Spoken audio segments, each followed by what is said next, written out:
बिहार में नगर निकाय चुनाव में एक बार फिर से बड़ा ग्रहण लग गया है। नगर निकाय चुनाव में पिछड़ों को आरक्षण के लिए रिपोर्ट तैयार करने वाले बिहार राज्य अति पिछड़ा वर्ग आयोग पर सुप्रीम कोर्ट ने बड़ा फैसला दिया है। ऐसे में नगर निकाय चुनाव में फिर पेंच फंस गया है। बता दें कि पिछले 4 अक्टूबर को पटना हाई कोर्ट के आदेश के बाद बिहार में नगर निकाय चुनाव को रोक दिया गया था। पटना हाई कोर्ट ने कहा था कि बिहार सरकार ने निकाय चुनाव में पिछड़ों को आरक्षण के लिए सुप्रीम कोर्ट के फैसले का पालन नहीं किया है। कोर्ट ने पिछड़ों के लिए आरक्षित सीटों को सामान्य सीट करार देकर चुनाव कराने को कहा था, जिसके बाद सरकार ने पूरी चुनावी प्रक्रिया रद्द कर दी थी। बाद में बिहार सरकार फिर से हाईकोर्ट पहुंची और कहा कि वह सुप्रीम कोर्ट का फैसला मानने को तैयार है। बिहार में नगर निकाय चुनाव में पिछड़ों को आरक्षण देने का रिसर्च कराया जाएगा। बिहार के अति पिछड़ा वर्ग आयोग को इसका जिम्मा सौंपा गया है और सरकार ने कहा कि इस आयोग की रिपोर्ट के आधार पर चुनाव में पिछड़ों के लिए आरक्षण तय किया जाएगा। पटना हाई कोर्ट ने इसकी मंजूरी दे दी थी। हाईकोर्ट के इस फैसले के खिलाफ सुप्रीम कोर्ट में याचिका दायर की गई। सुप्रीम कोर्ट में जस्टिस सूर्यकांत और जस्टिस जे.के. माहेश्वरी की बेंच ने इस मामले पर सुनवाई के दौरान बड़ा आदेश दिया था। दरअसल याचिका दायर करने वाले सुनील कुमार की ओर से बहस करने वाली वरीय अधिवक्ता मीनाक्षी अरोड़ा ने कहा कि बिहार सरकार ने निकाय चुनाव में पिछड़ों को आरक्षण के लिए सुप्रीम कोर्ट के फैसले का पालन नहीं किया है। अति पिछड़ा वर्ग आयोग से आरक्षण के लिए रिपोर्ट तैयार करवाना सही नहीं है। इसके बाद सुप्रीम कोर्ट की बेंच ने कहा कि बिहार राज्य अति पिछड़ा वर्ग आयोग को एक कैंडिडेट कमीशन नहीं माना जा सकता है।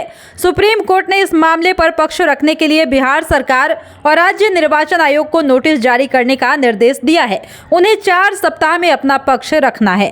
अब ये समझिए कि बिहार में नगर निकाय चुनाव पर कैसे पेंच फंस गया है। दरअसल सुप्रीम कोर्ट ने साफ साफ आदेश दे रखा है कि स्थानीय निकाय चुनाव में राज्य सरकार पिछड़े वर्ग को तभी आरक्षण दे सकती है जब वह ट्रिपल टेस्ट कराए।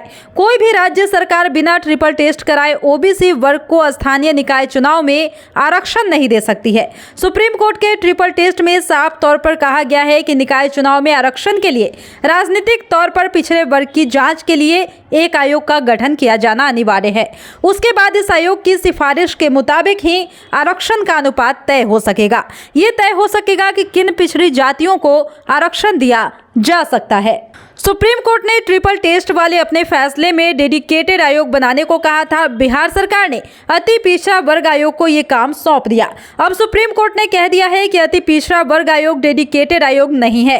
इसका मतलब यही निकलता है कि अति पिछड़ा वर्ग आयोग की रिपोर्ट पर आरक्षण कैसे तय हो सकता है। हालांकि राज्य सरकार को 4 सप्ताह में सुप्रीम कोर्ट में जवाब देना है। अगर सुप्रीम कोर्ट उसकी दलीलों से संतुष्ट होता है तो फिर चुनाव का रास्ता साफ हो सकता है, लेकिन फिलहाल तो मामला लटक गया है। सुप्रीम कोर्ट के फैसले के बाद भाजपा नेता सुशील कुमार मोदी ने नीतीश कुमार पर सीधा हमला बोला है। सुशील मोदी ने कहा है कि सुप्रीम कोर्ट के फैसले से फिर एक बार नीतीश कुमार का अति पिछड़ा विरोधी चेहरा उजागर हो गया है। सुप्रीम कोर्ट ने अति पिछड़ा आयोग को डेडिकेटेड कमीशन पर रोक लगा दी है। बीजेपी पहले से कह रही थी नया कमीशन बनाइए, परंतु नीतीश कुमार अपने जिद पर अड़े रहे। इसका नतीजा आप सबके सामने है कि 4 बार पंचायत चुनाव का और 3 बार नगर निकायों का चुनाव हो गया। तो बिहार का जो कुछ भी है, और एक बात और जान लीजिए, बिहार में जो ओबीसी और ईबीसी की बात है, कोई आज की बात है। सबसे पुराना 1978 की बात है। जननायक कर्पूरी ठाकुर जी मुख्यमंत्री थे, उस समय यह काम किया हुआ है। आप जरा सोच लीजिए, आज की बात है। कोई राज्य की सरकार कर रही है तो उससे इसका क्या मतलब है?